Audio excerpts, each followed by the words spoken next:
안녕하세요. 고동진 목사입니다. 신약성서 배경사, 우리 논현교회 성서대학 신약편, 신약성서 배경사 마지막 시간입니다. 유대의 문헌들과 그에 대한 평가를 함께, 신약성서 배경사에 대한 평가를 함께 나누고자 합니다. 신약성서 배경사, 왜 신약성서 배경사라고 했는지 기억나시나요? 바로 말라기 이후에 400년의 시간 동안 이 시간 하나님의 말씀이 들려지지 않았고 그 기록이 남아있지 않았습니다. 그런데 이 400년의 그 시간 동안 유대 민족들은, 이스라엘 민족들은 굉장히 많은 변화를 겪게 됩니다. 바벨론이 멸망합니다. 페르시아가 들어섭니다. 또 이 페르시아가 젊은 정복자 알렉산더 대왕에 의해서 멸망당합니다. 그리고 알렉산더가 일찍 죽고 그의 후손들, 그의 장군들이 그의 후계자임을 자청하면서 서로 각축을 벌입니다. 이 400년의 기간 동안 많은 일들이 일어납니다. 그러한 각축 속에서 또 잠시나마 독립을 합니다. 하스몬 왕가가 들어서서 독립을 하고 그 하스몬 왕가 가운데 왕가의 또 내분이 일어나고 그 내분 가운데 성장해 가던 제국, 바로 로마 제국이 점령에 들어오는 그러한 일들이 일어나죠. 로마 제국의 등장과 함께 이스라엘 역사에 또 예수님의 살아생전에 가장 큰 변화가 일어나게 되죠. 그것이 누구입니까? 바로 유대민족의 가장 큰 변화, 헤롯 가문이 등장해서 이 이둠의 사람들, 에돔 사람들 헤롯 가문이 등장해서 예루살렘, 이 유대 땅을 통치하게 되는 그러한 역사를 우리는 지난 시간까지 살펴보았습니다. 자, 이 시간 동안 성경 말씀이 남아있지 않은데, 하나님의 말씀이 남아있지 않은데 그 사람들, 유대 민족들 그래도 자신의 이야기들을, 자신의 삶을 이 기록해 놓은 책들이 있습니다. 바로 그것이 이 사해사본과 70인역 그리고 외경이라고 하는 이 책들이죠. 외경, 위경, 구전, 율법, 이 책들이 바로 이 400년의 시간 동안 남겨져 있었습니다. 사해사본은 어떤 사본이냐? 우리가 구약편을 하면서 한번 들어보셨죠? 이 사해사본, 바로 에세네파에 의해서 기록되어진 구약 성경책입니다. 히브리어로 기록된 구약 성경책이죠. 이 에세네파가 어떻게 등장했는지 우리는 지난 시간에 보았습니다. 이 거룩한 사람들이라고 하는 하시딤들, 그리고 하스몬 왕가가 등장하게 되면서 갈등을 겪게 됩니다. 이 하스몬 왕가가 등장하면서 하시딤들 가운데 이런 생각을 가지고 있는 사람들이 있죠. 하스몬 왕가는 성경에서 말하는 적통의 가문이 아니다. 제사장 가문으로나 왕족으로나 적통의 가문, 하나님께서 말씀하신 언약의 그 정통성을 가지고 있는 사람들이 아니다. 우리는 저 사람들을 따를 수 없다. 이 세상 일에 더 이상 이 세속화된 세상 일에 관심을 갖지 않고 저 광야로 들어가서, 저 산속으로 들어가서 율법을, 하나님의 말씀대로 살겠다 하고 나온 사람들이 바로 에세네파입니다. 하시딤들 가운데 그렇게 속세를 떠난 사람들이 에세네파라고 말씀드렸죠. 그리고 대중 속에 들어가 율법주의적인 삶을 살았던 사람들이 바리새인이라고 말씀을 드렸습니다. 자, 이 에세네파에 의해서 구약의 말씀들이 기록되었고 말씀들이 보존되었습니다. 그것이 사해 동굴 속에서 발견되었다 해서 사해사본이라고 합니다. 그 말씀은, 기록되어진 말씀은 아주 정확하게 다른 사본들과 정확하게 똑같다라고도 말씀을 드렸죠. 자, 이 400년의 시간 또 어떤 일이 일어났습니까? 70인역이라는 성경책이 나왔다라고 말씀드렸습니다. 구약의 성경책이 최초로 다른 나라 말, 히브리어 성경책이 다른 나라 말로 번역이 됩니다. 그것이 바로 70인역입니다. 어떤 나라 말로 번역이 됩니까? 그리스 말, 헬라어로 번역이 됩니다. 그래서 그 당시 이 지중해 전역에 퍼져 있는 헬라 문화권 안에 살고 있는 디아스포라 유대인들, 흩어져 있는 유대인들이 읽었던 성경책이 바로 이 헬라어 성경책 70인 역본이라고 말씀을 드렸습니다. 많은 사람들이 이제 헬라 말을 쓰고 히브리 말을 모르지만은 헬라 말을 쓰는 유대인들이 하나님의 말씀을 계속해서 소유할 수 있고 묵상할 수 있고 간직할 수 있다라고 있는 그러한 시대가 열린 것이죠. 그리고 나서 어떠한 책들이 또 기록되어지냐면은 외경이라는 책들이 기록되어집니다. 외경, 역사적인 책들도 있고 종교적인 소설도 있고 지혜서도 있고 묵시 문학도 있습니다. 지금 여기 기록되어 있는 15권의 책들이 바로 외경이라는 책들입니다. 정경은 아니지만은, 구약의 성경은 아니지만은 그래도 신앙적으로 우리가 읽을 필요가 있다라고 이야기되는 책들이 바로 외경이라고 이야기를 합니다. 카톨릭에서는 이 외경도 정경으로 받아들여서 9권의 외경을 정경으로 받아들여서 지금도 읽고 있습니다.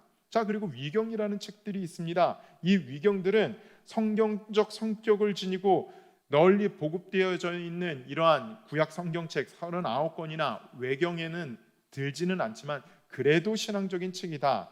즉 그 책들을 제외한 제3의 책들을 위경이라고 합니다. 신앙적인 책은 아니지만 이 시대를 연구하고 이 시대를 알아볼 수 있는 책이다라고 해서 위경이라고 합니다. 그리고 구전율법이 있죠. 우리가 너무나도 잘 아는 탈무드라는 책이 있습니다. 그것이 바로 구전율법입니다. 미시나가 있고 게마라가 있고 탈무드가 있습니다. 탈무드는 바벨론 탈무드가 있고 또 알렉산드리아 탈무드가 있는 것을 보게 됩니다. 팔레스타인 탈무드가 있고 바벨론 탈무드가 있는 것을 보게 됩니다. 유대인들은요, 어느 탈무드를 더 권위 있게 여기냐면은 바벨론 탈무드를 더 권위 있게 여깁니다. 왜냐하면 바벨론에 흩어져 있었던 그 유대인들이 하나님의 말씀대로 살고자 주석을 달았던 책이 바로 탈무드이니까, 율법의 주석을 달았던 책이 탈무드이니까 바벨론 탈무드를 더욱더 중하게 여겼던 것을 보게 됩니다. 자, 이 책들을 왜 제가 말씀드리냐면은 이 책들은 바로 이 중간사와 이 예수님이 오시기 전까지 그 400년의 시간과 초기 기독교회를 이해할 수 있는 책들이기 때문에, 왜 초기 기독교회가 이러한 모습, 이러한 신앙의 모습을 가지고 그렇게 치열하게 순교를 각오하면서까지도 예수 그리스도를 구주라 고백하며 믿었는지를 알 수 있는 책들, 그리고 신약 성경이 나오면서 마태, 마가, 누가, 요한, 사도행전, 그리고 바울 서신들, 목회 서신, 일반 서신들, 요한계시록까지 왜 이러한 신학적인 토대가, 이러한 신학적인 생각을 할 수 있는지, 이러한 신앙적인 생각을 할 수 있는지 그것을 알아볼 수 있는 책이, 조금이나마 알아볼 수 있는 책이 바로 이 중간기에 기록되어 있는 문서입니다. 자, 이제 중간기를 마치면서 이 신약성서 배경을 마치면서, 신약성서 배경사를 마치면서 거기에 대한 제 나름대로의 평가를 한번 나눠보도록 하겠습니다. 자, 이 신약성서 배경사 어떠한 일이 있었는가? 이 신약성서 배경사 이 400년의 시간 동안 무슨 일이 있었는가? 바로 성전과, 첫 번째로는 성전과 제사장들의 타락이 있었다는 것이죠. 그것은 말라기서에서부터 시작됩니다. 말라기서, 돌아온 이스라엘 공동체, 회복된 포로 공동체, 그들이 예배를 회복하고 스룹바벨에 의해서 성전이 지어지면서 하나님 앞에 감격으로 예배를 드립니다. 그런데 그들의 예배가 점점점 타락해져 갔던 것을 말라기는 지적을 하고 있죠. 고발을 하고 있습니다. 말라기 때서부터 제사장들이 타락을 합니다. 말라기 때부터 성전이 타락을 합니다. 그 이야기는 무엇이냐면은 성전의 기능이 물질적으로 타락했다는 것이죠. 성전을, 제사장들과 그 레위인들, 성전을 중심으로 살아가는 사람들의 돈벌이 수단으로 변질되게 됩니다. 그래서 우리가 신구약 중간기 때 살펴보았듯이 신구약 중간기에 어떤 일이 일어납니까? 셀레우쿠스 왕조 때 어떤 일이 일어납니까? 바로 대제사장직의 매매가 굉장히 쉽게 일어나는 것을 보게 됩니다. 대제사장직은요, 혈통으로 계속해서 종신제로 흘러내려오는 그러한 전통이 있습니다. 그래야만 됩니다. 그런데 야손에 의해서 제사장직이 매매가 됩니다. 제사장직이 매매가 됐다라는 이야기는, 내가 제사장에 올라가게 되면은, 대제사장에 올라가게 되면은 제사장직을 샀잖아요. 거기에 대한 반드시 반대 급부를 얻어야 됩니다. 그래서 무엇이 발전하게 됩니까? 성전의 시장이 더욱더 발달하게 되고 발전하게 됩니다. 그것은 무엇으로 이어집니까? 성전에 예배드리러 오는 사람들이 이 시장을 이용하지 않으면 성전에서 예배를 드리지 못하는 그러한 불상사가 생깁니다. 아니, 그러한 아주 심각한 문제를 초래합니다. 성전의 타락이 있었다. 그리고 성전 시장이 발전하게 되었다라는 것이죠. 그리고 종교적인 억압이 계속됩니다. 이것은 바로 성전의 타락과 연결되죠. 종교적인 억압이 무엇입니까? 그 당시 성전을 기득권으로 잡고 있었던 사두개인들이 있습니다. 이 사두개인들의 근간이 되는 산업이 무엇입니까? 그렇다면 바로 이 성전 시장이었습니다. 성전 시장을 통해 사두개인들은 부를 계속해서 축적을 합니다. 그 이야기는 무엇입니까? 예배를 드리지 않으면은, 그 시장을 이용하지 않으면은 예배를 드릴 수 없지요. 계속해서 예배를 드리려면은 그 시장에서 과도한 비용을 지출하면서 제사를 드려야 됩니다. 제사에 대한 부담감이 다가오죠. 또 우리가 바리새인들이 있었다라고 이야기하죠. 율법주의자들입니다. 이 바리새인들의 근거지는 어디입니까? 바로 회당입니다. 회당에서 사람들을 정죄합니다. 회당에서 율법대로 살지 못하면은 안 된다라고, 그 238가지에 되는 율법을, 200가지가 넘는 율법을 지키라라고 그렇게 계속 율법으로서 정죄를 합니다. 사람들이 그래서 어떻게 됩니까? 종교적으로 계속 억압을 받습니다. 종교 때문에 경제적으로 억압을 받습니다. 거기다가 어떠한 일이 일어납니까? 정치적으로는 또 어떠한 일이 일어납니까? 로마가 이제 이 유대 땅 팔레스타인을 다스리게 됩니다. 로마가 다스리게 되면서 로마가 하는 일은 세금 정책이 있습니다. 속주들에게 세금을 걷죠. 속주세를 걷습니다. 인두세라는 걸 걷습니다. 10분의 1, 11조의 1년의 수익의 11조의 세금을 걷게 하는 것이 이 로마의 세금 정책입니다. 그런데요, 이 로마가 세금 정책을, 본인들은 11조를 걷습니다. 그런데 이 세무 공무원들에게 자율권을 허락합니다. 쉽게 얘기해서 이 세무 공무원들 월급 주지 않고 너희들이 마음대로 거치고 그 지역에서 지역 총합의 11조만 나에게 바치면 돼, 로마로 바치면 돼 라고 이야기합니다. 대표적으로 누가복음에 나오는 삭개오라는 인물이 등장하죠. 아주 유대인들이 싫어하는 인물이 바로 이 세리들입니다. 왜냐하면요, 자기의 배를 채우기 위해서, 자기의 생활을 위해서 11조만을 걷어야 되는데 10의 2조, 10의 3조, 10의 5조 이렇게 많은 세금들을 토색을 하게 되는 일들이 일어나게 됐죠. 그리고 또 어떤 일이 일어납니까? 이때 헤롯이 다스리고 있었습니다. 우리가 지난 시간에 보았듯이 헤롯은 에돔 사람, 이두메 사람입니다. 그 사람이 이제 유대를 통치하는 사람이 됩니다. 그래서 이 사람 굉장히 정치적인 사람이에요. 또한 이 사람이 굉장히 정치적인 사람이라고 말씀드렸죠. 정치인들의 특징이 무엇입니까? 사람들의 환심을 사기를 원합니다. 사람들의 인기를 사기를 원합니다. 유대 민족의 인기를 사기를 원합니다. 현 시대의 정치인들과 아주 똑같죠. 지금의 정치인들 굉장히 이 국민들의 인기를 사기 위해서 많은 공약들을 남발을 하고 인기 위주의 정책을 펴는 것을 보게 됩니다. 여러분, 그렇게 인기 위주의 정책을 펴게 되면 그 피해는 고스란히 누구에게 돌아옵니까? 바로 서민들에게 돌아옵니다.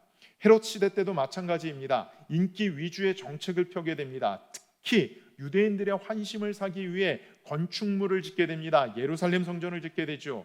그리고 로마 황제의 환심을 사기 위해 많은 로마 황제의 이름을 딴 성들을 짓게 됩니다. 도시를 건축하게 됩니다. 건축 사업이 활발히 진행되면서 무엇이 증가됩니까? 바로 세금이 증가됩니다. 세금이 증가되니까는 사회적인 불안과 불만 요소가 증폭되게 되죠. 그래서 열심당원들이 등장하게 되고 사칼이라는 암살 집단이 등장하게 되고 계속해서 소요가 일어나게 되고 그 소요를 로마는 무력으로 진압하게 되는 그 시대가 바로 예수님이 활동하던 시대입니다. 자, 문화적으로는 어떤 시대입니까? 바로 헬라화와 로마화가 진행되었던 시대입니다. 헬라화, 로마화.